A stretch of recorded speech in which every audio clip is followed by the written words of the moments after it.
আসসালাম। আলহামদুলিল্লাহ الذي جعل الشمس والقمر بحسبان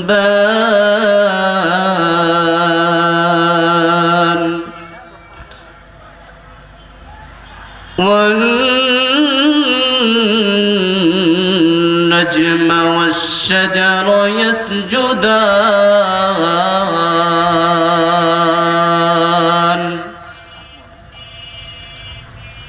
وفضلنا زمانا على زمان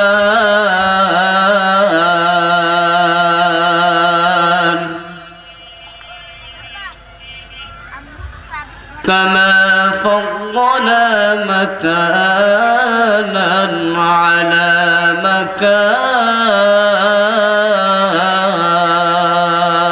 مكان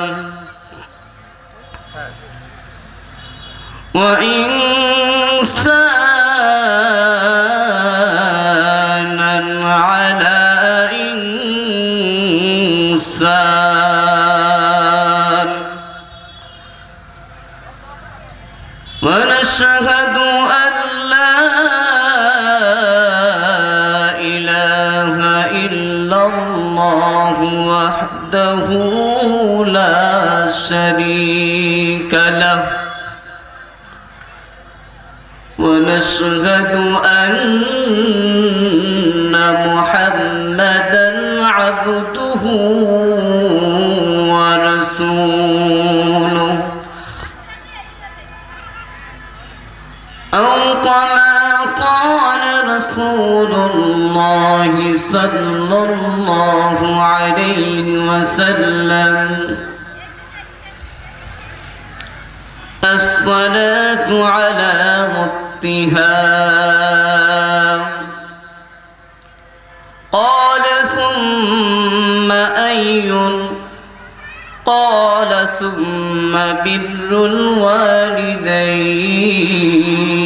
الوالدين قال ثم أي قال الجهاد في سبيل الله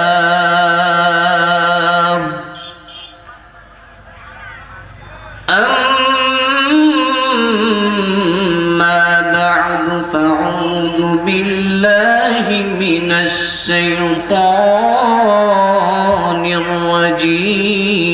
الرجيم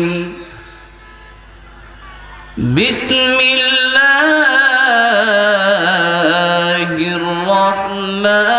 الرحمن الرحيم وقضى ربك ألا تعبدوا إلا إياه وبالوالدين إحسانا إما يبلغن عندك الكبر أحدهما أو كلاهما فلا تقل لهما أف ولا تنهرهما وقل لهما قولا كريما وقال تعالى إن الله وملائكته يصلون على النبي يا أيها الذين آمنوا صلوا عليه وسلموا تسليما شكري درد إبراهيم بركري اللهم صل على محمد وعلى آل محمد كما صليت على إبراهيم وعلى آل إبراهيم إنك حميد مجيد اللهم بارك على محمد وعلى آل محمد كما باركت على إبراهيم وعلى آل إبراهيم إنك حميد مجيد আল্লাহ তাআলা লাখ কোটি শুকরিয়া। আল্লাহ তাআলা আমাদেরকে একটি মাহফিলে আসার এবং বসার তৌফিক দান করেছেন, তার জন্য আমরা শুকরিয়া আদায় করি আলহামদুলিল্লাহ। আল জামিয়াতুল ইসলামিয়া ইন্টারন্যাশনাল ক্যাডেট মাদ্রাসার উদ্যোগে এক বিশাল তাফসীরুল কুরআন মাহফিলে আমরা সকলেই আসতে পেরেছি, তার জন্য আমরা সকলেই আর একবার বলি আলহামদুলিল্লাহ। এখনো যারা বাজারে দোকানে ঘোরাঘুরি করতেছেন সকলেই এই পবিত্র একটি মজলিসে আপনারা আসুন। এই মজলিসে যদি থাকেন আল্লাহ পাক রব্বুল আলামিন এই মজলিসে থাকার কারণে আল্লাহ তাআলা গুনাহ মাফ করে দিতে পারে না নাই? বলেন না, পারে না নাই? এখনো যারা আছেন সকলে আমাদের এই মঞ্চে চলে আসুন। সারা জীবন দুনিয়াতে জিন্দেগি যতদিন পেয়েছো রাস্তাঘাটে তো বেড়াতে পারবা, কিন্তু এই মজলিস এখান থেকে চলে গেলে আর পাওয়া সম্ভব নয়। তার জন্য এখনো যারা ঘোরাঘুরি করতেছেন সকলে এসেন, এসে এখানে বসেন, কিছু সওয়াব নেকি এখান থেকে নিয়ে যান।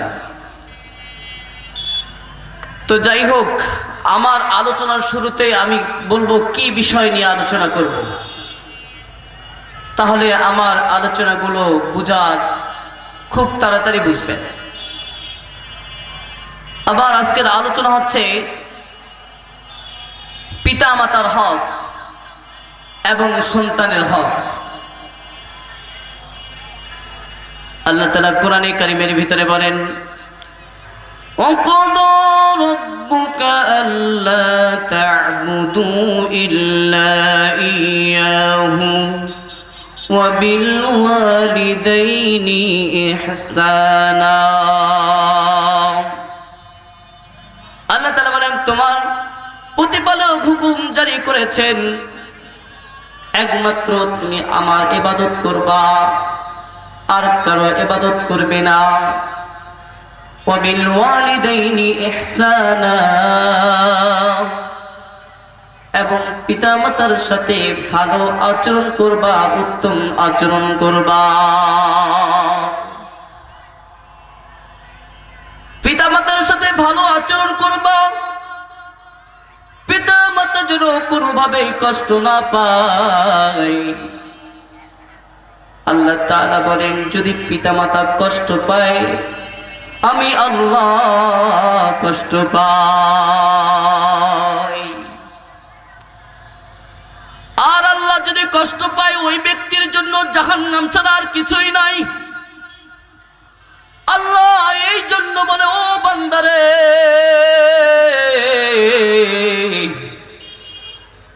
ওয়াবিল ওয়ালিদাইনি ইহসানা, পিতামাতার সাথে উত্তম আচরণ করবা। যদি পিতামাতার সাথে উত্তম আচরণ করো আমি আল্লাহ তাআলা তোমার জন্য আমি আল্লাহ তাআলা জান্নাতের ব্যবস্থা করে রেখেছি। জোরে বলেন সুবহানাল্লাহ। কিন্তু আজকের জমানায় দেখা যায় পিতা মাতাকে অনেক জনে গালি দেয়, বোকা দেয়, পিতা মাতাকে অপমানিত করে, পিতা মাতাকে লাঞ্ছিত করে, বাড়ি থেকে তাড়ায় দেয়, আছে না নাই? এখন শোনা যায় যে পিতা মাতাকে নাকি এখন জবাই করে হত্যাও করতেছে সন্তানরা। এখন দেখা যায় পিতা মাতাকে সন্তানগুলো জমির জন্য মারতেছে না নাই? কিন্তু আল্লাহ তাআলা বলেন ওয়াবিল ওয়ালিদাইনি ইহসানা, পিতামাতার সাথে ভালো আচরণ করো। পিতামাতার হক রয়েছে সন্তান ভাইরা, খুব মনোযোগ সহকারে কথাগুলো শুনবেন। পিতামাতার হক 14টি। কয়টি বলেন তো, কয়টি? পিতামাতার হক 14টি। জীবিত অবস্থায় 7টি, মৃত্যু অবস্থায় 7টি। 1 নম্বর হক হচ্ছে পিতামাতার সাথে পিতামাতার প্রতি শ্রদ্ধাশীল হওয়া জীবিত অবস্থায়। 2 নম্বর হক সর্বদা তাদেরকে মেনে চলা। 3 নম্বর মনে প্রাণে তাকে ভালোবাসা। পিতামাতাকে কি করা? কথা বলেন, কি করা? ভালোবাসা। 4 নম্বর তাদের খেদমত করা। আল্লাহ রাসূল বলেন পিতামাতার খেদমত করো যদি জান্নাত পেতে চাও। পিতামাতার খেদমত করো, তাহলে আল্লাহ তাআলা এর কারণে আল্লাহ তাআলা জান্নাতে দিতে পারে। সুবহানাল্লাহ। 5 নম্বর তাদের প্রয়োজন পূর্ণ করা। পিতামাতার অনেক প্রয়োজন থাকে, সেই প্রয়োজনগুলো কি করা? পূরণ করা। 6 নম্বর তাদের সব সময় সুখে শান্তিতে রাখার চেষ্টা করা, যাতে করে সব সময় পিতামাতা সুখে শান্তিতে থাকে। কি করা? চেষ্টা করা। 6 নম্বর। 7 নম্বর নিয়মিত তাদের সাথে সাক্ষাৎ দেখাশোনা করা। অনেক সন্তান বাবা মাকে ফেলায় চলে যায় বিদেশে, আর তাদের সাথে কথা বলে না, আছে না নাই? তার জন্য নিয়মিত তাদের সাথে সাক্ষাৎ করা, কথা বলা, তাদের ভালো মন্দ জিজ্ঞাসা করা, ভালো আছে না নাই। এটা হচ্ছে জীবিত থাকা অবস্থায় পিতামাতার হক, সন্তানের উপর পিতামাতার হক 7টি। যখন দুনিয়া থেকে চলে যাবে তখন 7টি। কয়টি? মৃত্যুর পরে তাদের হক 7টি। 1 নম্বর হক হচ্ছে তাদের মাগফিরাতের জন্য দোয়া করা। তাদের মাগফিরাতের জন্য কি করা? দোয়া করা। 2 নম্বর কবরে সওয়াব পৌঁছানো। যে দুনিয়াতে বাবা মা তো হয়তো বা গুনাহ করেছে, আল্লাহ গুনাহগুলোকে মাফ করে দাও। কোরআন, কিছু কোরআন পড়ার পরে কোরআনে বলা, এই কোরআনটা আমি কি করলাম, এই সূরাগুলো আমি বাবা মার কবরে পাঠাই দিলাম। তাহলে কি করা? 2 নম্বরে কবরে সওয়াব পৌঁছানো। 3 নম্বর তাদের সঙ্গী সাথী ও আত্মীয় স্বজনদেরকে কি করা? তাদের সাথে তাদেরকে সম্মান করা। পিতামাতার অনেক আত্মীয় স্বজন আছে না, তাদেরকে কি করতে হবে? সম্মান করতে হবে। 4 নম্বর পিতামাতার যে আত্মীয় স্বজনগুলো আছে, তারা যদি বিপদে আপদে পড়ে তাদেরকে কি করা? সহযোগিতা করা। তাদের কি করা? সহযোগিতা করা। 5 নম্বর পিতামাতার ঋণ থাকে না, পিতামাতার যদি ঋণ থাকে তাহলে পিতামাতার ঋণ পরিশোধ করা। 6 নম্বর শরীয়ত সম্মত ওসিয়ত পূরণ করা। পিতামাতা অনেক ওসিয়ত করে না, অনেক ওসিয়ত করে। এই ওসিয়তগুলো, পিতামাতার ওসিয়তগুলোকে পূরণ করা সন্তানের হক। কিসের হক? সন্তানের হক। 7 নম্বর সাধ্যমতো কবর জিয়ারত করা। বাবার কবরে যে একটু জিয়ারত করা, আল্লাহ তাআলার কাছে, আল্লাহ আমার বাবা জানি না এই অন্ধকার কবরে কেমন আছে, কি হালতে আছে, কি অবস্থায় আছে, আমি জানি না। আল্লাহ আমার কবরে, আমার বাবার কবরে আযাব হলে আল্লাহ আমার বাবার কবরে আযাবকে তুমি মাফ করে দাও। তাহলে পিতামাতার হক কয়টি? জোরে বলেন কয়টি? 14টি। জীবিত অবস্থায় 7টি, মৃত্যু অবস্থায় 7টি। কিন্তু এখন তো পিতামাতার হক পালন করা দূরের কথা, এখন পিতামাতাকে সন্তানরা কষ্ট দেয়।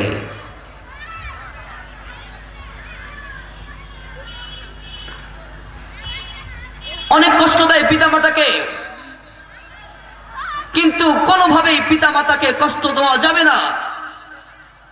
যে পিতামাতাকে কষ্ট দেয় সে কখনোই জান্নাতের যেন আশা না করে। পীরে কামেল নকশবন্দি ওনার কিতাবে উনি লেখেন একটি ঘটনা। একজন আদরের সন্তান ছিল পিতামাতার, 10টা নয় 5টা নয়, একটা মাত্র সন্তান। সেই সন্তানটাকে অনেক আদর করে বাবা মা। একটা বাবা মা জানে একটা সন্তানকে কেমন পিতামাতা ভালোবাসে রে যুবক। এই যুবক রে, মা বাবার সন্তান, কলিজার টুকরা সন্তান। জুলফিকার পীরে কামেল বাদশাহ নকশবন্দি তিনি বলেন যে একজন পিতামাতার একটা আদরের সন্তান ছিল, তাদেরকে খুব ভালোবাসতো, খুব মহব্বত করত সন্তানটাকে। মা তাকে লালন পালন করে, ছোট থেকে লালন পালন করতেছে মা তাকে। মা খুব যত্ন করে তাকে ছোট থেকে বড় করলো। মা নিজে না খাইয়া সন্তানকে খাওয়ায়। শুধু ওই সন্তান নয়, প্রত্যেকটা মা নিজে না খাইয়া, বাবা মা না খাইয়া সন্তানকে খাওয়ায় না নাই? বলেন না। এই যুবক ভাই,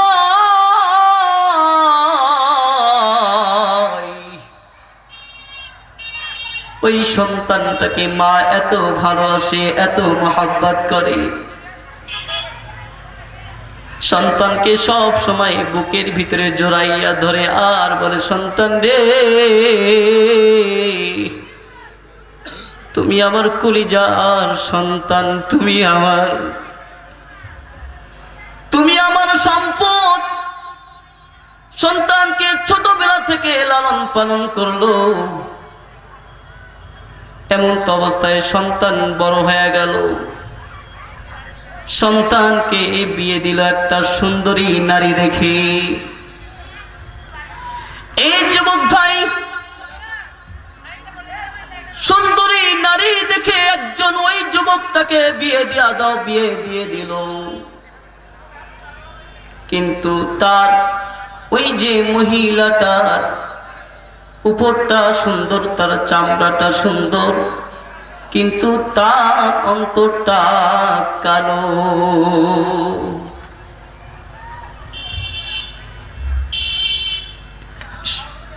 তার অন্তরটা কি? কালো। তার জন্য সন্তানকে বিয়ে দিতে গেলে 4টা গুণ দেখতে হবে। কয়টা গুণ দেখতে হবে বলেন না? 4টা গুণ দেখে সন্তানকে বিয়ে দিতে হবে। 1 নম্বর হচ্ছে লিমালিহা, ধন সম্পদ দেখতে হবে। 2 নম্বর লিহাসাবিহা, তার বংশ কেমন সেই বংশ দেখতে হবে। ওয়া জামালিহা, এবং তার সৌন্দর্য কেমন আছে। 4 নম্বর ওয়ালিদিনিহা, সে দিনদার কিনা। এই 4টা গুণ দেখতে হবে। 1 নম্বর গুণ কি? মেয়ের মাল সম্পদ আছে না নাই। 2 নম্বর বংশ বুনিয়াদ কেমন। 3 নম্বর সে সুন্দর কিনা। 4 নম্বর সে দিনদার কিনা। এই 4টা গুণ দেখে সন্তানকে বিয়ে দিতে হবে। কয়টা গুণ? 4টা গুণ। এই 4টা গুণ সকলেই মনে রাখবেন। এবার ধন সম্পদ আছে, মেয়েটা সুন্দরী এবং সে তার বংশ বুনিয়াদ অনেক ভালো, কিন্তু তার ভিতরে দিনদারিতা নাই। রাসূল বলেন ওই মেয়েকে তোমরা বিয়ে করো না। যদি দিনদারি থাকে, যদি কালো কুটকুটো হয়, ধন সম্পদ নাই, বংশ বুনিয়াদ ভালো নয়, তাহলে তোমরা দিনদারিটা দেখেই ওই মেয়েকে বিয়ে করো। এবার ওই সন্তানকে সুন্দরী নারী দেখে বিয়ে দিয়েছে। সুন্দরী অনেক রূপবতী একজন নারী দেখে সন্তানকে বিয়ে দিয়েছে, কিন্তু সুন্দর চেহারা, কিন্তু তার অন্তরটা কালো। বিয়ের কিছুদিন চলে গেল, আস্তে আস্তে কেন জানি ওই স্ত্রীটা, ছেলের স্ত্রী কেন ঝগড়া করে পিতামাতার সাথে, শ্বশুর শাশুড়ির সাথে ঝগড়া করে। শাশুড়ি বলে ও বৌমা, তুমি তো আমার 10টা নয় 5টা নয়, একটি মাত্র বৌমা, তুমি কেন আমার সাথে ঝগড়া করো? এবার স্ত্রী বলে আপনার সাথে আমার ভালো লাগে না, আমি এই বাড়িতে থাকবো না, আমার এত জ্ঞানজাম ভালো লাগে না। স্বামী আসছে বাড়িতে, স্বামীকে বলে ওগো স্বামী, আমার এই বাড়িতে ভালো লাগে না, আপনার পিতামাতার সাথে আমার বনবে না, আমি থাকবো না, আমি চলে যাব, আমি এখানে থাকতে চাই না। তোমার পিতামাতা আমার সাথে সব সময় ঝগড়া করে, সব সময় তোমার পিতামাতা আমার সাথে ঝগড়া করে, তার জন্য আমি থাকবো না। এবার স্বামী স্ত্রীর কথা শোনার পরে পিতামাতার কাছে গেছে। এই যুবক ভাই এটা বলতে চাই যে অনেক পুরুষ আছে স্ত্রীর কথা শুনে পিতামাতাকে কষ্ট দেয় না, নাই বলেন না? স্ত্রীর কথা শুনে পিতামাতাকে আঘাত দেয়। এই যুবক এটা মনে রাখো, তোমার স্ত্রী তোমার আপন হবে না, কিন্তু তোমার মা তোমার বাবা তো আপন হবে। স্ত্রী আপন হবে না, কিন্তু আপন হবে পিতামাতা। এই যুবক স্ত্রীর কথা শুনে মার কাছে গেছে, ও মা, তুমি আমার স্ত্রীর সাথে কেন সব সময় ঝগড়া করো, কেন ঝগড়া করো? তুমি এত খারাপ কেন, তুমি এত খারাপ বলো? আমার আদরের স্ত্রী তো অনেক ভালো, অনেক সুন্দরী, আমার স্ত্রীর তো কোনোদিন ভুল পাই নাই, কেন তুমি আমার পিতামাতার সাথে ঝগড়া করো? এবার মা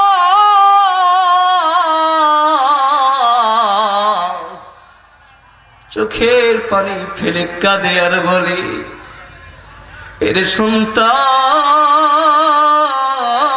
রে, তোরে আমি 25টা বছর মানুষ করলাম ছোটবেলা থেকে, এই সন্তান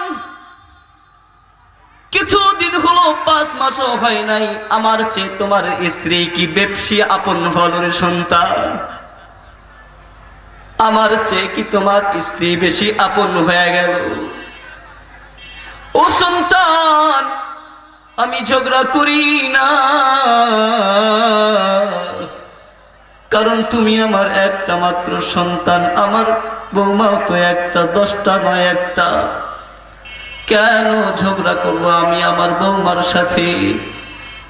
সন্তান বলে, ও মা, আমি তোমার কথা বিশ্বাস করি না, কারণ আমার স্ত্রী ভালো, আমি জানি ভালো। এবার সন্তান বলে, মা, এই জমির মালিক তো আমি, তোমরা তো আমাকে লিখে দিয়েছো, তোমরা এই বাড়ি থেকে চলে যাও, আর থাকতে পারবা না। এই বাড়ি থেকে চলে যাও। মা বলে, সন্তান রে, আমাদেরকে বাড়ি থেকে তুমি তাড়াইয়া দিচ্ছ, কিন্তু আমি আল্লাহ তাআলার কাছে দোয়া করি রে সন্তান, এই সন্তান, আমি আল্লাহ তাআলার কাছে দোয়া করি তুমি যেন সুখে থাকো, শান্তিতে থাকো, এটাই আমি চাই। আর মালিক কি বলে, আল্লাহ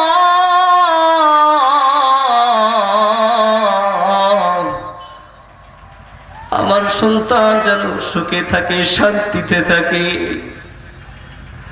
আমার সন্তান যেন কোনো আঘাত না পায়, কোনো কষ্ট না পায়। এইভাবে বাবা কাঁদে, মা কাঁদে, আর কান্না করতে করতে বাড়ি থেকে চলে যায়।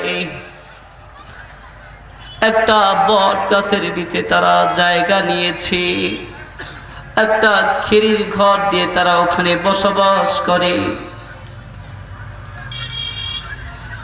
1 বছর চলে গেল, কষ্ট হয়, মা কাঁদে, বাবা কাঁদে, কিন্তু সন্তান কথা বলে না, তাদের কাছেও যায় না। 1 বছর পরে ওই সন্তানের একটা ছেলে বাচ্চা হয়েছে। কি বাচ্চা হয়েছে জোরে বলেন? ছেলে বাচ্চা হয়েছে। এই সন্তান ছেলে হওয়ার কারণে আরো অনেক খুশি হয়ে গেছে। যুবকটা সন্তানকেও অনেক ভালোবাসে, তিনার স্ত্রী অনেক মহাব্বত করে, অনেক ভালোবাসে। এমন তো অবস্থায় একদিন ওই সন্তানের, ছোট সন্তানটার অনেক জ্বর চলে এসেছে।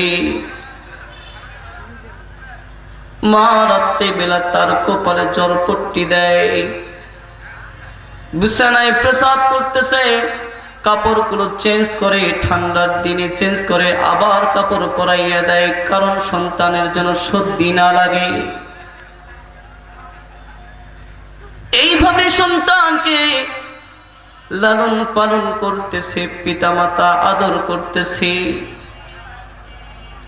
বাবা ঘুমাইয়া গিয়েছিল, মা জায়গা জায়গা সন্তান দিয়ে হাত দেয়, জ্বর আছে কিনা, চলে গেছে। গভীর রাত্রে মা হাত দিয়ে দেখে সন্তানের জ্বর এখনো আছে। এইভাবে সন্তানকে জড়িয়া ধরিয়া মা আছে। এবার যুবকের ওই দৃশ্যটা তার চোখে পড়েছে। এবার মনে মনে বলে, আমার স্ত্রী আমার সন্তানকে কত সুন্দর করে আদর করতেছে, আমার স্ত্রী সন্তানকে কত যত্ন নিচ্ছে। জ্বর এসেছে, জলপটি দিচ্ছে, পেশাব করতেছে, আবার নতুন কাপড় পরাচ্ছে। আবার আমার স্ত্রী সন্তানকে জড়াইয়া বুকে ধরে আছে, সন্তান যেন বুকে থাকে, আরাম পায়, সন্তান যেন আরামে ঘুমায়। এই যুবকের দৃষ্টি এমন পড়ে গেছে। এবার যুবক চোখ দিয়ে তার পানি পড়ে গেছে।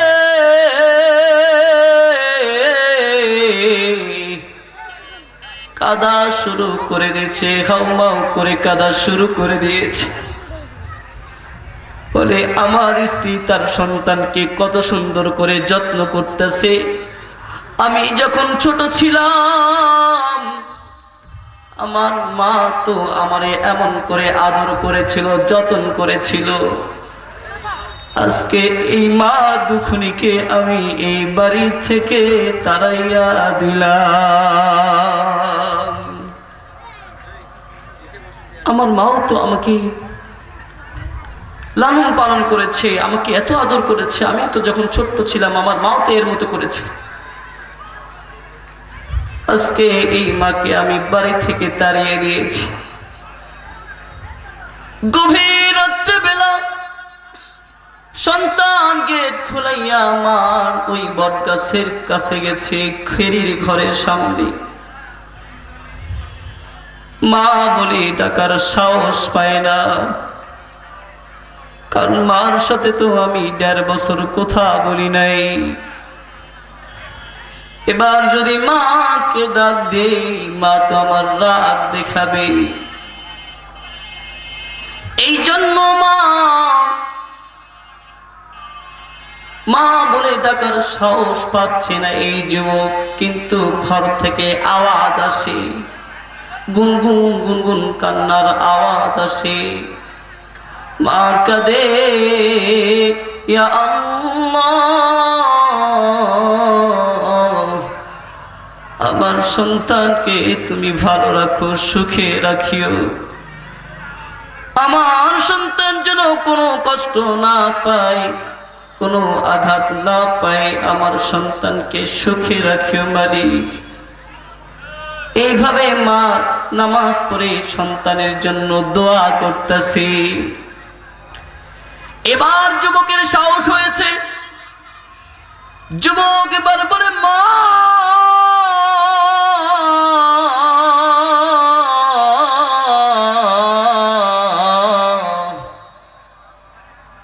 মা বলে ডাক দেওয়া মাত্রই সন্তানের ডাক শুনে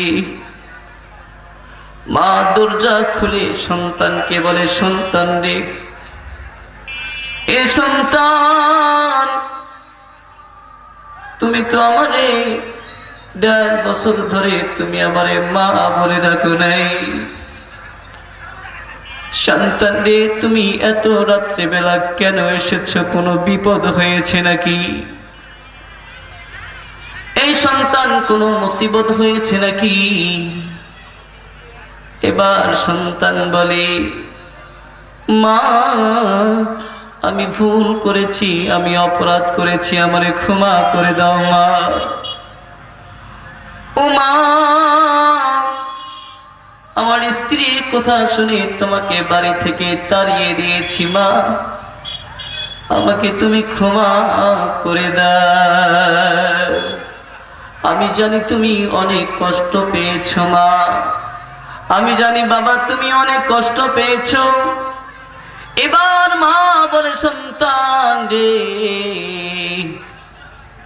তুমি আমাকে যখন শুরুতে যখন মা বলে ডাক দিয়েছো, এ সন্তান, একবার মা বলার কারণে সন্তান রে, আমি 1.5 বছরের কষ্ট দুঃখ আমি একবার মা বলার কারণে ভুলে গেছি। বলেন না সুবহানাল্লাহ। বলে, সন্তান তুমি আমার সাথে 1.5 বছর কথা বলো নাই, যখন তুমি আমাকে একবার মা বলে ডাক দিয়েছো সন্তান রে, একবার মা বলার কারণে সন্তান রে আমি সব কষ্ট দুঃখগুলো ভুলে গেছি রে সন্তান। এই সন্তান আয় আয় আমার বুকে আয়। সন্তানকে বুকে জড়াইয়া নিয়ে মা কাঁদে, সন্তানও কাঁদে। এই যুবক ভাই, সন্তান মাকে এত বড় কষ্ট দেওয়ার পর সন্তান কখনোই সন্তানের জন্য পিতা মাতা বদদোয়া দেয় নাই। এ মা জাতি, তোমাদেরকে বলতে চাই, মা জাতি সন্তানদেরকে বদদোয়া দিও না, কারণ সন্তানের বদদোয়া, সন্তানের মা যদি দোয়া করে বদদোয়া দেয় আল্লাহর আরশ পর্যন্ত চলে যায়, তার জন্য বদদোয়া দিবা না। যুবক রে, অনেক মা আছে বদদোয়া দেয়, কই তুই মরবি, তুই মরবি, রাগ হলে কয় না নাই, কিন্তু মা মুখ দিয়ে বলে, মা কিন্তু অন্তর দিয়ে বলে না। আর যদি বলে, ভুল করে যদি বলে, আল্লাহর কাছে বলে, আল্লাহ আমি মুখ দিয়ে ভুল কথা বলেছি, বদদুয়া দিয়েছি সন্তানটারে। আল্লাহ আমার সন্তানটাকে আমি বদদুয়া মন থেকে দেই নাই আল্লাহ। ও মালিক, আমার সন্তানটাকে তুমি মাফ করে দাও। ও মালিক, আমার সন্তানকে আমি কখনোই বদদুয়া দেই না মালিক, চোখের পানি ফেলে মা কাঁদে। কিন্তু যুবক রে, এখনকার সমাজে দেখা যায় পিতামাতাকে আঘাত দেয়, কষ্ট দেয়, পিতামাতাকে ব্যাকুল করে দেয়। দেয় না নাই? জোরে বলেন, দেয় না নাই? যেটারে বলে জুদা করে দেয়। সাবধান হয়ে যাও যুবক, সাবধান হয়ে যাও। পিতা মাতাকে কখনো জুদা করে দিও না, আলাদা করে দিও না। যতটুকু খেতে পারো, যতটুকু তুমি পিতা মাতাকে খেদমত করতে পারো ততটুকুই খাওয়াও। মা বেশি চায় না, বাবা বেশি খাইতে চায় না। কিন্তু আজকের যুবক সমাজগুলো পিতা মাতাকে ব্যাকুল করে দেয়। আজকের সন্তানগুলো বাবা মাকে ব্যাকুল করে দেয়, আলাদা করে দেয়। আল্লাহ তাআলা বলে কখনো আলাদা করে দিও না রে বান্দা, কখনোই দিও না। বাপ পিতা মাতার খেদমত করো। আল্লাহ তাআলা এই জন্য বলেন ওয়াকাদা রাব্বুকা আল্লা তা'বুদু ইল্লা ইয়্যাহু ওয়া বিল ওয়ালিদাইনি ইহসানা। আল্লাহ বলেন ওয়াবিল ওয়ালিদাইনি ইহসানা, পিতামাতার সাথে উত্তম আচরণ করো, সৎ আচরণ করো, যেন শব্দ না করে। পিতামাতার সাথে ভালো আচরণ করো। কিন্তু পিতামাতার সাথে যুবকরা ভালো আচরণ করে না। তার জন্য যুবক ভাই আপনাদেরকে বলি, পিতামাতাদেরকে ভালোবাসেন, মহব্বত করেন, পিতামাতাদেরকে কষ্ট দিয়েন না, আঘাত দিয়েন না। তো পিতামাতার যে 14টি হকের কথা বলেছিলাম, এই 14টি হক সকলেই পালন করবেন। আজকে যে পিতামাতাকে কষ্ট দিচ্ছে, কষ্ট দেওয়ার একটি কারণ, সন্তানের হকগুলো পিতামাতা আদায় করে না। সন্তানের হক আর রয়েছে, যেমন পিতামাতার হক আছে তেমন ভাবে সন্তানেরও হক আছে না নাই? সন্তানেরও হক আছে। তার জন্য সন্তানের হকও পুরোপুরি আদায় করতে হবে। বলেন ইনশাআল্লাহ।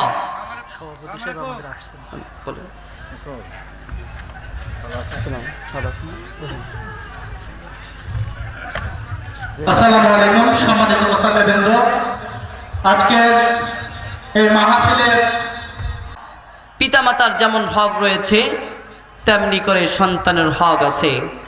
সন্তানের হক 12টি। কয়টি বলেন না? কয়টি? 12টি।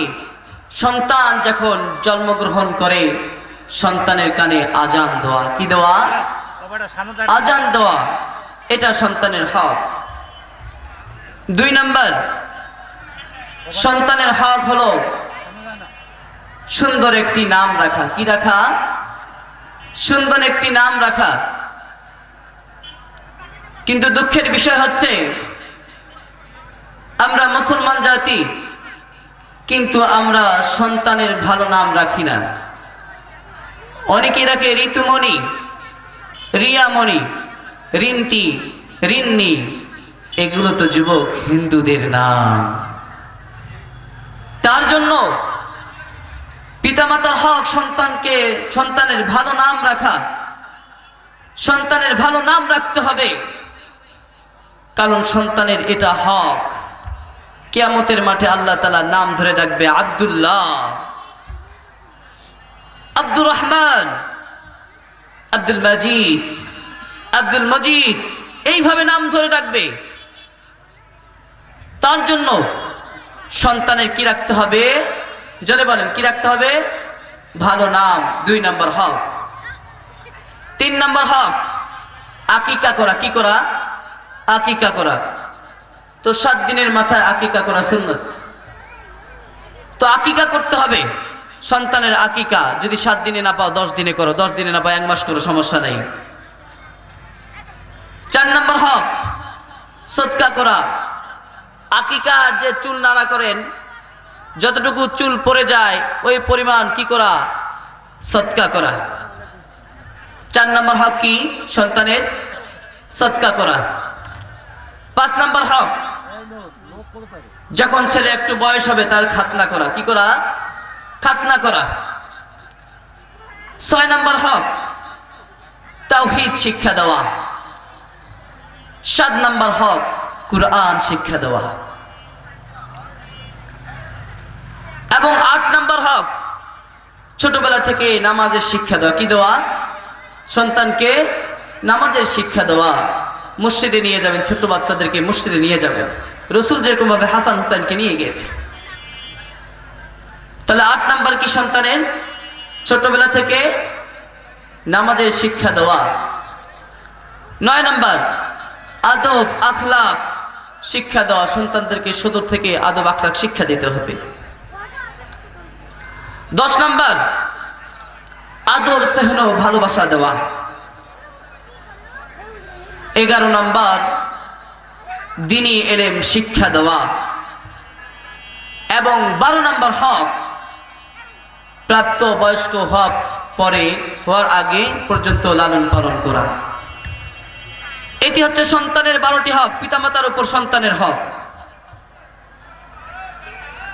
কিন্তু আফসোসের বিষয় হচ্ছে সন্তানের হকগুলো আমরা পরিপূর্ণ আদায় করি না। সন্তানের হকগুলো পরিপূর্ণভাবে আদায় করতে হবে। যদি পরিপূর্ণ আদায় করা যায় তাহলে সন্তান আপনাকে কষ্ট দিবে না। তার মধ্যে অন্যতম হচ্ছে দ্বীনি ইলম শিক্ষা দেওয়া, সন্তানকে কুরআন শিক্ষা দেওয়া, নামাজের তাগিদ দেওয়া। সন্তানকে দ্বীনি ইলম শিক্ষা দিতে হবে এবং অন্তরের ভিতরে চাইতে হবে, আল্লাহ আমার সন্তানটাকে যেন একজন হাফেজ বানাইতে পারি, আমার সন্তানটাকে যেন একজন আলেম বানাইতে পারি। আল্লাহ আমার এই সন্তান যেন দ্বীনি কাজ করতে পারে। সব সময় কি করতে হবে? দোয়া করতে হবে এবং আল্লাহ তাআলার কাছে চাইতে হবে, আল্লাহ আমার সন্তানকে তুমি আলেম বানাইয়ে দাও, আল্লাহ আমার সন্তানকে হাফেজ বানাইয়ে দাও, আল্লাহ আমার সন্তানকে মুফতি বানাইয়ে দাও। মার দোয়া কবুল হয়। যে যেটা চায়, ইন্নামাল আ'মালু বিন্নিয়াত, নিয়তের উপর সব নির্ভর করে। নিয়ত করতে হবে আমার সন্তানকে আমি আলেম বানাবো, আমার সন্তানকে আমি হাফেজ বানাবো। এই হাফেজ যেন আমাকে কিয়ামতের মাঠে আমার ওসিলা হয়ে দাঁড়ায়। সুবহানাল্লাহ। সেমন ভাবে একজন ছিলেন বাইজিদ বুস্তামির মা। বাইজিদ বুস্তামির মা আল্লাহ তাআলার কাছে বলে, আল্লাহ আমার সন্তানটাকে যেন আমি আলেম বানাইতে পারি, আমার সন্তানটাকে যেন আমি হাফেজ বানাইতে পারি। ও মালিক, আল্লাহ আমি দুনিয়া চাই না, আমি আখিরাত চাই। সন্তানকে বলে, ও সন্তান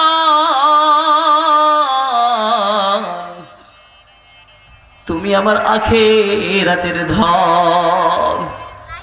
সন্তান রে, আমি দুনিয়া চাই না রে সন্তান। এ সন্তান আমি দুনিয়া চাই না, আমি আখিরাত চাই। সন্তান রে, আমার নিয়ত তোমাকে আমি আলেম বানাবো, হাফেজ বানাবো। কিয়ামতের মাঠে যেন তুমি আমারে ওসিলা করে জান্নাতে নিয়ে যেতে পারো। সন্তানকে মাদ্রাসায় নিয়ে গেছে, বাইজিদ বুস্তামিকে মাদ্রাসায় নিয়ে গেছে। এবার উস্তাদকে বলে, ও উস্তাদ জি, আমার সন্তানকে আমি আলেম বানাবো, হাফেজ বানাবো। আমার সন্তান যতদিন আলেম হতে পারবে না ততদিন পর্যন্ত সে যেন বাড়িতে যেতে না পারে। বাইজিদ বুস্তামিকে বলে, ছোট্ট বাবুটাকে বলে, এ বাইজিদ, তুমি যতদিন পর্যন্ত আলেম হতে পারবে না ততদিন পর্যন্ত আমি বাইজিদের আমি মা বললাম ততদিন তোমার চেহারা দেখব না। কারণ বাবা, এ সন্তান আমার একটা আশা, আমার আশাটাকে পূরণ করতে হবে। এবার বাইজিদ বুস্তামি বলে, মা আমি থাকতে পারবো না, তোমাকে ছাড়া থাকতে পারবো না মা। বাইজিদ বুস্তামির মা বলে, না না, তুমি যদি বাড়িতে যাও আমি তোমার সাথে সাক্ষাৎ করব না যতদিন তুমি আলেম হতে না পারবা। এবার বাইজিদ বুস্তামিকে রেখে চলে গেছে।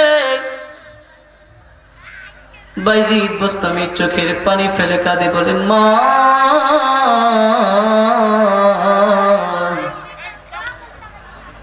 আমি থাকতে পারবো না মা, থাকতে পারবো না, আমারে নিয়ে যাও।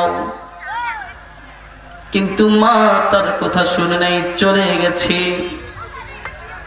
এবার ওস্তাদ তাকে বুঝায়, এ বাইজিদ বুস্তামি, তুমি যদি এতদিনের মধ্যে যদি 23 পারা মুখস্থ করতে পারো, এত পারা মুখস্থ করতে পারো, তাহলে তোমাকে আমি বাড়ি যাওয়ার ছুটি দিব।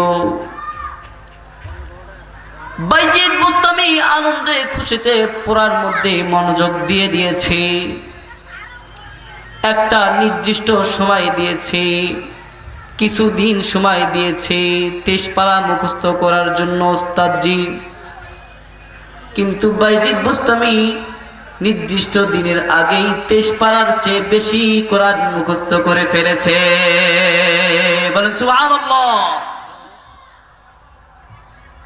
এবার বাইজিদ বুস্তামি উস্তাদকে বলো, উস্তাদ,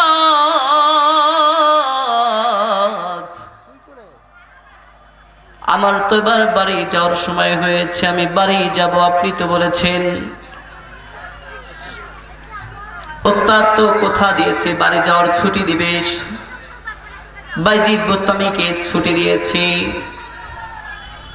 বাইজিদ বুস্তামি পাগড়ি পরে পাঞ্জাবি পরে বাড়ির দিকে রওনা দিয়েছে। এমন তো অবস্থায় মা দরজা থেকে দেখে যে একটা হুজুর ছোট ছোট হুজুর দেখা যায়, ছোট হুজুর দেখা যায়। বাইজিদ বুস্তামির মার বোঝার বাকি নাই যে এটা আমার সন্তান আসতেছে। বাইজিদ বুস্তামির মা দরজা লাগিয়ে দিয়ে ঘরের ভিতরে বসে আছে। এমন তো অবস্থায় বাইজিদ বুস্তামি এসে বলে, মা মা বলে ডাক দিয়েছে। এবার বাইজিদ বুস্তামি বলে, ও মা, তুমি কেন ঘরের দরজা লাগিয়ে দিয়েছো, কারণটা কি? বাইজিদ বুস্তামির মা বলে, তুমি কে? বলে, মা আমি তোমার বাইজিদ। বাইজিদ বুস্তামির মা বলে, না আমার বাইজিদ তুমি হতে পারো না, কারণ আমার বাইজিদ আলেম না হওয়া পর্যন্ত তো বাড়িতে আসবে না। বাইজিদ বুস্তামি বলে, আমি তো তোমার মা, আমি বাইজিদ। কই, না না, তুমি আমার বাইজিদ হতে পারো না রে সন্তান। আমার বাইজিদ তো ওই মাদ্রাসায় দিয়ে এসেছি, আমার বাইজিদ আলেম না হওয়া পর্যন্ত তো সে বাড়িতে আসবে না। সন্তান বুঝতে আর বাকি রইল না যে আমার মা যতদিন পর্যন্ত আমি আলেম হব না ততদিন পর্যন্ত আমার মা আমার চেহারা দেখবে না। বাইজিদ বুস্তামি চোখের পানি মুছতে মুছতে চলে গেছে, মাদ্রাসায় চলে গেছে। এবার খুব মনোযোগ সহকারে পড়াশোনায় মন দিয়েছে। 1 বছর নয়, 2 বছর নয়, 3 বছর নয়, 14 বছর পড়ালেখা করার পর আলেম হয়েছে, মুফতি হয়েছে, মুফাসসির হয়েছে, কোরআনের হাফেজ হয়েছে। এবার উস্তাদকে বলো, উস্তাদ আমি তো আলিম হলাম, আমি তো মুফতি হলাম, আমি তো মুফাসসির হলাম, আমি তো হাফেজ হয়েছি, এখন কি আমি বাড়িতে যেতে পারি? ওস্তাদ বলে, অবশ্যই তুমি এখন বাড়িতে যেতে পারো, কালকে সকালে তোমাকে পাগড়ি পরে দিব, তুমি এই পাগড়ি পরে মার কাছে যাবা। এবার সন্তান বাইজিদ বুস্তামি রাত্রিবেলা অনেক খুশি। এমন তো অবস্থায় আল্লাহ রাসূল সাল্লাল্লাহু আলাইহি ওয়াসাল্লাম বাইজিদের ওস্তাদকে স্বপ্নে দেখায়, বলে এ বাইজিদ বুস্তামির ওস্তাদ, তাকে শুধু ইলমের পাগড়ি পরালেই হবে না, তাকে খেলাফতের পাগড়িও পরাইয়া দিও। সুবহানাল্লাহ। এই যুবক ভাই যেরকম ভাবে ফেরেশতাদের মধ্যে জিবরাইল আলাইহিস সালাম সবচেয়ে যেরকম উত্তম, সবচেয়ে বড়, এরকম ভাবে ওলিদের মধ্যে সবচেয়ে বড় ওলি বাইজিদ বুস্তামি। এত বড় বুজুর্গ হয়েছেন। এবার সকালবেলা উস্তাদ বাইজিদ বুস্তামিকে পাগড়ি পরাইয়া দিয়েছে, খেলাফত তাকে দিয়ে দিয়েছে। সন্তান খুশি হয়ে মার কাছে যাচ্ছি। এবার দেখে ঘরটা ভাঙ্গা চূড়া। মা বলে ডাক দিয়েছে, ও মা, 14টা বছর আমি আসি নাই রে মা, জানি না তুমি কেমন আছো। ও মা, আমি বাইজিদ আলেম হয়েছি, হাফেজ হয়েছি, মুফতি হয়েছি, মুফাসসির হয়ে আজকে তোমার কাছে হাজির হয়েছি। ও মা, তুমি তো আমার আলেম না হওয়া পর্যন্ত তুমি আমার চেহারা দেখবা না, কিন্তু আজকে আমি আলেম হয়ে তোমার সামনে এসেছি রে মা, আজকে কি তুমি আমার চেহারা দেখবা না? এবার বাইজিদ বুস্তামির মা 14 বছর হয়ে গেছে, বৃদ্ধ হয়ে গেছে, বিছানা থেকে আর উঠতে পারে না। এবার সন্তানকে বলো, সন্তান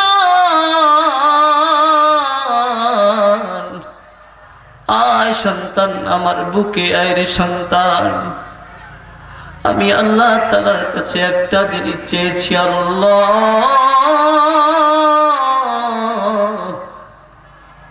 আমার আলেম সন্তানের চেহারা না দেখা পর্যন্ত মালিক তুমি আমার মৃত্যু দিও না।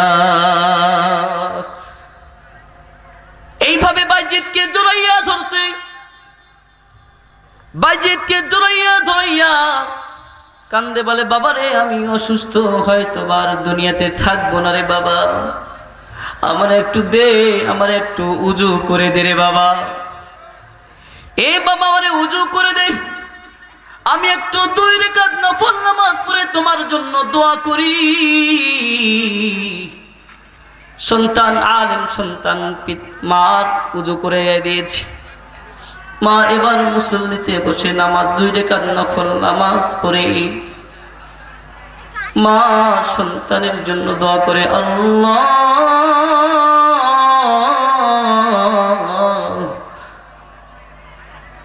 ও আল্লাহ, আমি তোমার কাছে একটা জিনিস চেয়েছি মালিক, বলেছিলাম আল্লাহ, আমার সন্তান যতদিন আলেম হবে না, আলেমের সন্তানের মা যতদিন হতে পারবো না, ততদিন আমার মৃত্যু দিও না। আজকে আমার সন্তান আলেম শুধু হয় নাই, মুফতি হয়েছে। আমার সন্তান মুফতি শুধু হয় নাই, আমার সন্তান হাফেজও হয়েছে। আর আমার কিছুই লাগে না। আল্লাহ, তুমি এখন আমাকে নিয়ে যেতে পারো। আল্লাহ তাআলা সঙ্গে সঙ্গে ওই মা জননীর জান কবজ করে নিয়েছে। এই যুবক ভাই এটাই বলতে চাই, যদি মার মতো হতে হয়, বাইজিদ বুস্তামির মার মতো তোমরা হও এবং দোয়া করো, আল্লাহ, আমার সন্তানকে যেন আমি আলিম বানাইতে পারি, হাফেজ বানাইতে পারি। এই যুবক ভাই, তোমার সন্তানকে তুমি যদি আলেম বানাও, তোমার সন্তানকে তুমি যদি আলেম বানাও, হাফেজ বানাও, কিয়ামতের মাঠে যখন আল্লাহ তাআলা হিসাব নিবে, সন্তানকে জান্নাতে দিবে। এবার সন্তান বলবে, আল্লাহ,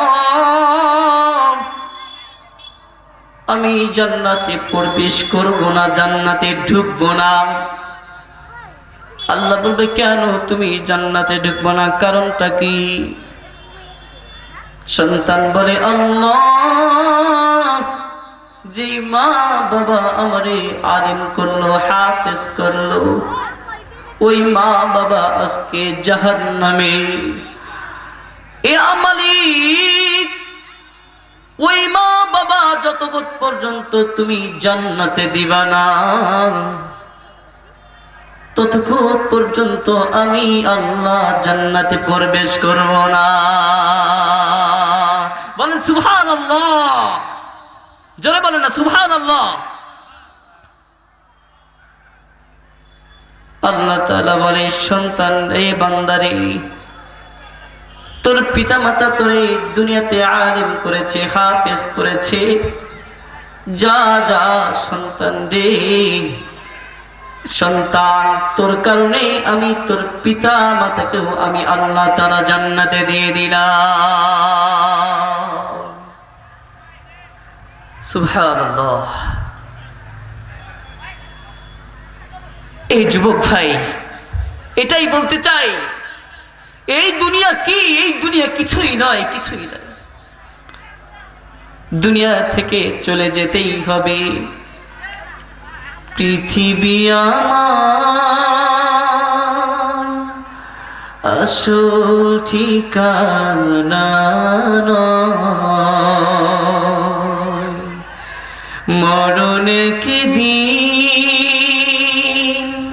মুছে দেবে সকল রঙিন পরিচয়। পৃথিবী আমার আসল ঠিকানা নয়। পৃথিবী আমার আসল ঠিকানা নয়। পৃথিবী থেকে চলে যেতেই হবে। আপনি, আমি, আমার বাবা মা চলে গেছে, আমার দাদা দাদি চলে গেছে, আমার নানা নানি চলে গেছে, আমার পরপুরুষ চলে গেছে, আমাকেও চলে যেতে হবে। ইয়া হামসা মুসাফির হ্যায় ওহি আখের ঠিকানা, কোই আগে রওয়ানা হ্যায় कोई पीछे रवाना। ये हम सब मुसाफिर हैं। এখানে তো আমরা মুসাফির শুরু করছি। কেউ দুনিয়া থেকে আগে চলে যাবে, কেউ দুনিয়া থেকে পরে চলে যাবে। এটাই হলো দুনিয়ার জীবন। এ মা জননী, এ বাবা জননী, এটাই বলতে চাই, দুনিয়ার মায়া করো না, দুনিয়ার মায়া করো না, চলে যেতেই হবে রে। দুনিয়ার মায়া যদি তোমার অন্তরের ভিতরে ঢুকে যায়, তাহলে তোমার জন্য জান্নাতের ব্যবস্থা করে রেখেছে আল্লাহ তাআলা। আল্লাহ বলে, বান্দারে, তোমরা দুনিয়ার মায়া করে না, দুনিয়ার মহাব্বত করো না। তোমরা যদি দুনিয়ার মহাব্বত করো বান্দারে, আমি তোমাদেরকে দুনিয়ায় দিব। বান্দা, তুমি কি চাও? দুনিয়া চাও না আখিরাত চাও? আপনারা বলেন দুনিয়া চাই না, আমরা আখিরাত চাই। জোরে বলেন, কি চান? আখিরাত চাই। তাহলে আখিরাত যদি আমরা চাই, আমাদের আমল করতে হবে না নাই? বলেন না, করতে হবে না নাই? আমাদেরকে আমল করতে হবে, ইবাদত বندگی করতে হবে। আর মালিককে ডাকতে হবে, ইয়া রব্বি আনতা খালিকি আনতা মালিকি ওয়া রাযিকি খালাকতা উম্মি ওয়া আবি وكل من في نسبي قد خلقت العرب والعجم ومن نجبا وكل أجناس البشر وكل طير أو شجر فالشكر لك يا ربي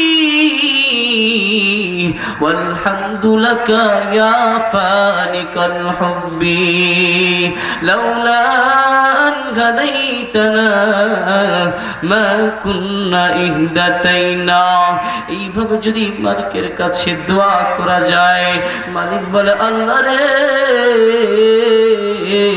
মালিক বলবে ও বান্দা রে, তুমি আমার এত সুন্দর করে দোয়া করলা রে বান্দা, এ বান্দা তুমি দোয়া করলা, এইভাবে দোয়া করলা, যাও রে বান্দা, আমি এইভাবে দোয়া করার কারণে তুমি যদি আমার কাছে খাস করে তওবা করো রে বান্দা, আমি কথা দিলাম তুমি যত বড় গুনাহ করো না কেন আমি আল্লাহ তাআলা সকল গুনাহগুলোকে মাফ করে দেব। আল্লাহ বলে, ইয়া আইয়ুহাল্লাযীনা আমানু তুবু ইলাল্লাহি তাওবাতান নাসুহা। আল্লাহ বলে, এই ঈমানদাররা তোমরা তওবা করো। কেমন তওবা করো? তাওবাতুন নাসুহা, খাস তওবা করো। যদি তোমরা খাস তওবা করো, আমি আল্লাহ তাআলা তোমরা যত বড় গুনাহ করো না কেন আমি আল্লাহ তাআলা সকল গুনাহ খাতা আমি আল্লাহ মাফ করে দিব। সুবহানাল্লাহ। এই যুবক ভাই প্রত্যেকটা মিনিটে সেকেন্ডে আমাদেরকে কবর ডাকতেছে, প্রতিদিন ডাকি তোমায়, নেই কেন চেতনা,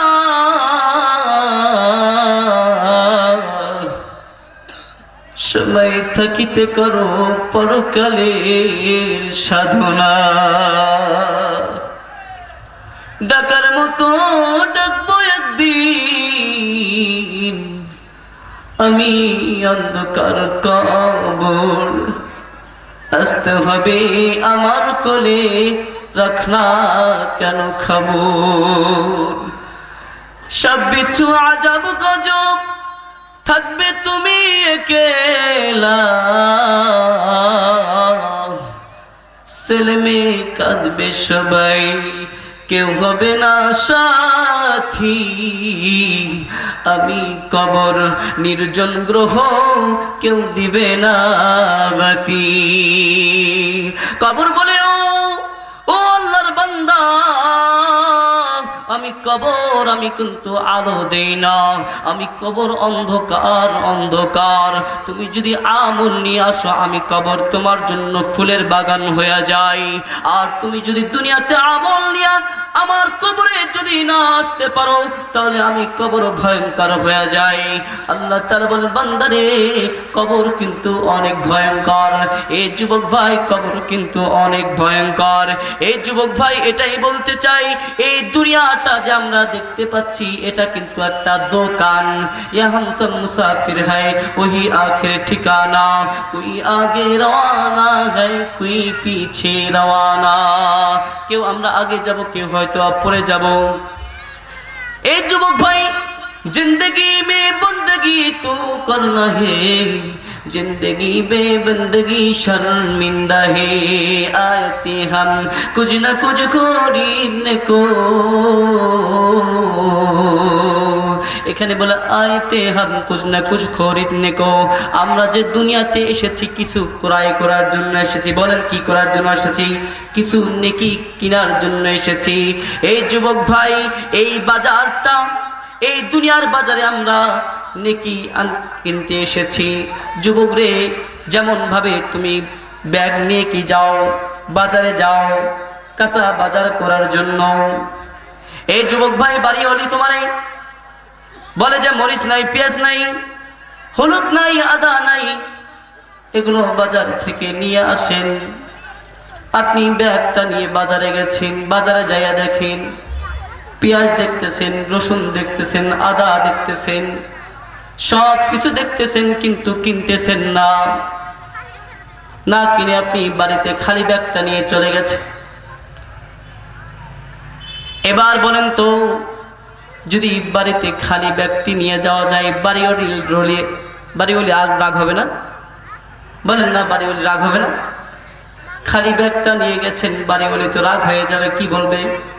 এই গোলামের বেটা, গোলাম কয় না নাই, অনেক স্ত্রী কয় না, এই গোলামের বেটা, গোলাম খাওয়াইতে পারস না, বিয়ে করছিস কেন? বলে না এরকম? আমাদের এলাকায় বলে। তো বলবে, তোরে আমি খরচের জন্য পাঠাইলাম, তুই খরচ না আসে খালি ব্যাগে নিয়ে আসছিস কেন? স্ত্রী রাগ হয়ে যায়, বলে তুই খালি ব্যাগে কেন আসছিস? তোরে আমি মরিচ বাতাইছি, পেঁয়াজ বাতাইছি, খরচ না আনি, কাঁচা বাজার না আনি, তুমি খালি ব্যাগটা কেন নিয়ে এসেছো? এইভাবে বাড়ির ললির আর রাগ হয়ে যায়, তেমনি ভাবে কবর রাগ হয়ে যায়। কবরের কাছে যদি কেউ নেকির ব্যাগ নিয়ে, আমরা দুনিয়াতে ব্যাগ নিয়ে আসছি, এই ব্যাগেই আমরা নেকি ভরাবো।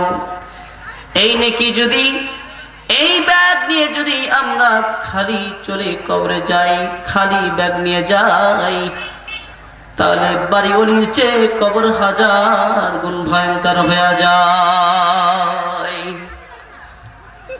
আর যদি তুমি এই ব্যাগে তুমি যদি নেকি নিয়ে যেতে পারো, কবর শান্তিদায়ক হয়ে যায়, কবর তোমারে আরাম দিবে। যুবক রে, এই জন্য কবরের চিন্তা করো, কবরের চিন্তা করো, এবং মরণের চিন্তা করো, এবং অন্তরের ভিতরে মনে করো, আল্লাহ আমার বাবা মা তো আমারে আলেম বানায় নাই, আমারে দ্বীনি শিক্ষা দেয় নাই, আমারে তো কোনো কিছু শিক্ষা দেয় নাই। আল্লাহ আমি মূর্খ হয়েছি, আল্লাহ আমার সন্তানটাকে আমি কোরআনের হাফেজ বানাবো, আল্লাহ আমার সন্তানটাকে আমি কোরআনের হাফেজ বানাবো। এইভাবে নিয়ত করতে হবে। নিয়ত করলে আল্লাহ তাআলা নিয়ত কবুল করে। যাই হোক, তো আজকের যে আমাদের এই আয়োজনটা, একটি নতুন প্রতিষ্ঠান হচ্ছে, যে তা অত্র এলাকায় নেই, নীলফামারী জেলাতে খুবই কম আছে না নাই আমার সন্দেহ। সেই প্রতিষ্ঠানটির নাম হচ্ছে আল জামিয়াতুল ইসলামিয়া ইন্টারন্যাশনাল ক্যাডেট মাদ্রাসা। সেই প্রতিষ্ঠানটির নাম ইন্টারন্যাশনাল ক্যাডেট। এখানে আরবি, বাংলা, সাধারণ জ্ঞান, গণিত, ইংরেজি সব পড়ানো হবে। আরবি শিক্ষক আরবি সাবজেক্টগুলো পড়াবে, ইংরেজি শিক্ষক ইংরেজি জেনারেল যারা গণিত, বাংলা, সমাজ বিজ্ঞান, তারা এগুলো পড়াবে। এখন বলুন তো, আমি তো হচ্ছি আরবি শিক্ষক, আমাকে যদি বলে একটা ইংরেজি সাবজেক্ট পড়তে বলে, আমি কি পারবো? বলেন তো, পারবো না। কিন্তু এখন অনেক প্রতিষ্ঠানে দেখা যায় যে আরবি সাবজেক্টগুলো যে হুজুর পড়ায়, বাংলাগুলোও পড়ায়, ইংরাজিও পড়ায়, তারাই পড়ায়। কিন্তু এই প্রতিষ্ঠানটি ব্যতিক্রম। এই প্রতিষ্ঠানটি কি ব্যতিক্রম? এই প্রতিষ্ঠানটি হচ্ছে, যারা আরবি শিক্ষক, আরবি তারা পড়াবে, আর যারা জেনারেল, তারা জেনারেল সাবজেক্টগুলো পড়াবে। আমাদের এই ইন্টারন্যাশনাল প্রতিষ্ঠানে আমরা 2টা জেনারেল শিক্ষক নিয়েছি। নারায়ে তাকবীর, নারায়ে তাকবীর। নীলফামারীর পক্ষ থেকে, হাজীবাগ রমেশের পক্ষ থেকে, মাহফিলের পক্ষ থেকে, সম্মানিত হাজরিন, এ পর্যায়ে আমাদের মাঝে আজকের মাহফিলের দ্বিতীয় মুফাসসির আমাদের মাঝে উপস্থিত। আমরা এদিক সেদিক সময় না করে আমরা অতি তাড়াতাড়ি আজকের এই জান্নাতের বাগান মাহফিলের স্টেজে আমরা বসে পড়ি। যাই হোক, আমাদের দ্বিতীয় মেহমান চলে এসেছেন, আমি খুব অল্প সময়ে শেষ করে দিব। তো হচ্ছে আমাদের একজন জেনারেল শিক্ষক নিয়েছি আমরা রংপুর থেকে। তিনি ইংরাজি গণিত পড়াবে, আরো শিক্ষক থাকবেন জেনারেল শিক্ষক, এবং আরবি শিক্ষক হিসাবে প্রধান শিক্ষক হিসাবে আরবি আমি নিজেই থাকব, এবং আরো দক্ষ শিক্ষক থাকবে ট্রেনিং প্রাপ্ত আমাদের এই প্রতিষ্ঠানটিতে। এই প্রতিষ্ঠানে বাচ্চাদেরকে কোরআন শিক্ষা দেওয়া হবে, 1-2 লেখানে নয় 7 লেখানে শিক্ষা দেওয়া হবে কোরআন। অনেক প্রতিষ্ঠানে আছে শিক্ষক সেরকম ভালো হয় না। সন্তানকে দেওয়ার আগে 2টা দিক দেখবেন। কয়টা দিক বলেন তো? 2টা দিক দেখবেন, জোরে বলেন কয়টা দিক? 2টা দিক। কারণ সন্তান আপনার কাছে ভবিষ্যৎ, আপনি সন্তানের ভবিষ্যৎ নষ্ট করেন না। 1 নাম্বার, সন্তান যে প্রতিষ্ঠানে দিবেন এই প্রতিষ্ঠানের শিক্ষক মন্ডলী কেমন, তাদের ইস্তেদাদ কেমন, তাদের যোগ্যতা কেমন। 2 নাম্বার, যে প্রতিষ্ঠানের পরিবেশটা কেমন। এই 2টা গুণ দেখে আপনারা সন্তানকে দিবেন।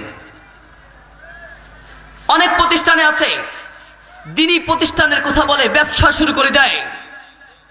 এই সমস্ত আলেম কিয়ামতের মাঠে আল্লাহ তাআলার কাছে জবাব দিয়ে করতে হবে। খোদার কসম করে বলছি, যাদের সরিষার দানা পরিমাণও দিনী শিক্ষার কথা বলে পকেটে টাকা ঢুকাবে, তার প্রতিষ্ঠান কখনো টেকবে না, ঠিক কিনা? তার জন্য আমাদের এই প্রতিষ্ঠানটি দিয়েছি ইন্টারন্যাশনাল ক্যাডেট মাদ্রাসা। এই মাদ্রাসা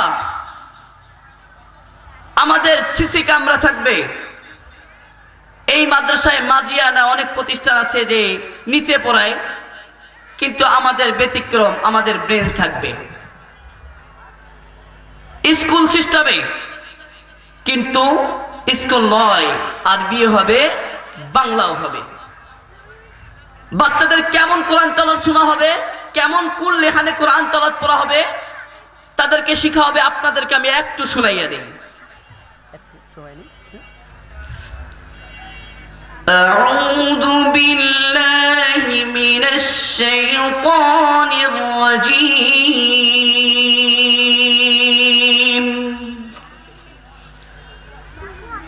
بسم الله الرحمن الرحيم.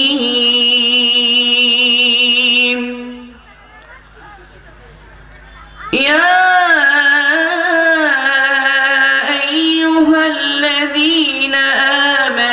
اتقوا الله ولتنظر نفس ما قدمت لغد واتقوا الله إن الله خبير بما تعملون.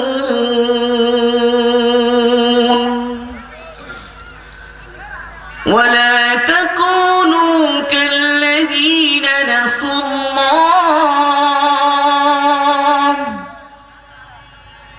ولا تكونوا كالذين نسوا الله فأنساهم أنفسهم أولئك هم الفاسقون. সাদাকাল্লাহুল মাওলানা। বাচ্চাদেরকে সেম এই কণ্ঠে, এই লেখানে কোরআন শিক্ষা দেওয়া হবে, অন্য শিক্ষক নয়। আমি আরবি সাবজেক্টের প্রধান শিক্ষক হিসাবে থাকবো ইনশাআল্লাহ। এবং একটা বাচ্চা আরবি দিয়ে কথা বলতে পারবে। আমাদের হযরত আছেন, হযরতের পরে আমরা প্রদর্শনী দেখাবো। আমাদের 5 দিনের মেহনতে আমাদের বাচ্চারা আরবি দিয়ে আমার সাথে সরাসরি কথা বলবে। কিন্তু দেখেন আফসোসের বিষয় হচ্ছে অনেক প্রতিষ্ঠানে তারা বলবে যে আমাদের প্রতিষ্ঠানে আরবি ভাষায় কথা বলতে হয়, কিন্তু দেখা যায় যে শিক্ষকগুলো নাই সেই শিক্ষক তো আরবি বুঝেই না। তারা ফেল ফাইল বুঝে না, মৌসুফ সিফাত বুঝেই না, তরকিব বুঝে না, তারা নারী আরবি পড়তে পারে না, তারা আবার কিভাবে আরবি ভাষা শিখাবে? তার জন্য সন্তানকে দেওয়ার আগে দেখবেন এই সন্তানের শিক্ষকটা কেমন, সন্তানের শিক্ষকের ওস্তাদটা কেমন, যোগ্যতা কেমন, এই গুণগুলো দেখবেন। আর না হলে সন্তানকে এমন প্রতিষ্ঠানে দিয়েন না যেই প্রতিষ্ঠানের ব্যবসার জন্য প্রতিষ্ঠান করা হয় এবং শিক্ষক আনে, তার সেই শিক্ষক হচ্ছে আরবি শিক্ষক হতে শর্ত হচ্ছে আলেম হতে হবে। শর্ত কি? আলেম হতে হবে। 2 বছর কিতাবখানা পড়েছি, নাজরা পড়েছি, কারিয়ানা ট্রেনিং দিয়েছি, হলো? এরকম এখন দেখা যায় অনেক ওস্তাদ বাইর হয়ে গেছে। তার জন্য আমাদের যে ওস্তাদগুলো থাকবে 1 নম্বর শর্ত আলেম হতে হবে। কি হতে হবে? আলেম। 2 নম্বর শর্ত হচ্ছে ট্রেনিং প্রাপ্ত হতে হবে এবং আমাদের ওস্তাদের আখলাক চরিত্র কেমন, এটা হচ্ছে মেন। ইনশাআল্লাহ আমরা একটা জেনারেল শিক্ষক পেয়েছি এবং আরবি শিক্ষক আমরা 2টা নিয়েছি খুব ভালো মানের। ইনশাআল্লাহ আমাদের এই প্রতিষ্ঠানটা সকলেই এগিয়ে আসুন। আল জামিয়াতুল ইসলামী ইন্টারন্যাশনাল ক্যাডেট মাদ্রাসায় আমাদের ভর্তির কার্যক্রম শুরু হয়ে গেছে এবং শনিবার থেকে আমরা এই যে বিল্ডিংয়ে আছে, বিল্ডিংয়ের সামনে আমরা বসবো ইনশাআল্লাহ। তো বাচ্চাদেরকে নিয়ে আসবেন এবং ভর্তি করাবেন এবং বুঝে শুনে ভর্তি করাবেন। দেখবেন যে প্রতিষ্ঠানে ভর্তি করাচ্ছি ওই প্রতিষ্ঠানের ওস্তাদের যোগ্যতা কেমন, এগুলো দেখবেন যে ওস্তাদ কেমন পড়াইতে পারে। এগুলো গুণ দেখে, পরিবেশ দেখে তারপরে সন্তানকে দিবেন। যাই হোক, যেগুলো কথা বললাম এই কথাগুলোর উপর আমল করার তৌফিক দান করুন, বললাম আমিন। এই বলে আমার আলোচনা শেষ করতেছি। আসসালামু আলাইকুম রহমতুল্লাহ।